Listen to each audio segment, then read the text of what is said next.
দেখছেন বন্ধুরা, আমি চিংড়ি মাছ ছাড়িয়েছি। চিংড়ি মাছের মাথা খোসা রেখেছি। এটা নিয়ে আমি এখন পেস্ট করবো। পেস্ট করার পরে এটাকে আমি বড়া ভাজবো। দেখো বন্ধুরা, আমার চিংড়ি পেস্ট হয়ে গেছে। এবার ঢেলে নেব।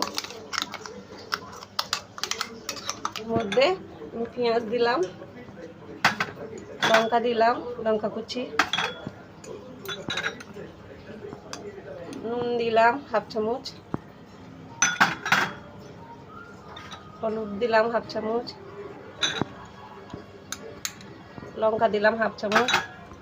এবারে বেসন 4 চামচ দিলাম, বা একটু তেল দিচ্ছি।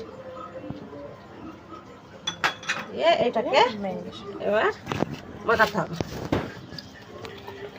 আমরা হাফ চামচ টমেটো দিলাম। হচ্ছে কড়া গরম হয়ে গেছে। এবার তেল দিলাম।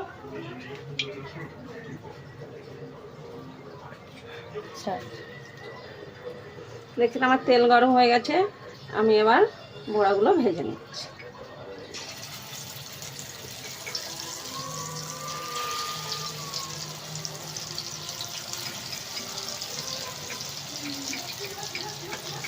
হাতের মধ্যে এরকম করে নেবেন, নিয়ে ছাড়বেন, তাহলে জিনিসটা বড় হবে। অবশ্যই আপনারা ট্রাই করে বলবেন যে কেমন হয়েছে কমেন্ট বক্সে।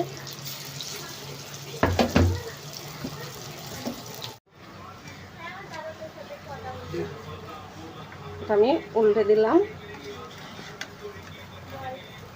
এটা কম তেল দিয়ে করতে হবে।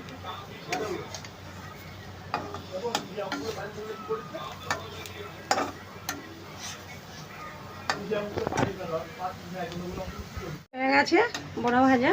এবার আমি এটা তুলে নিচ্ছি।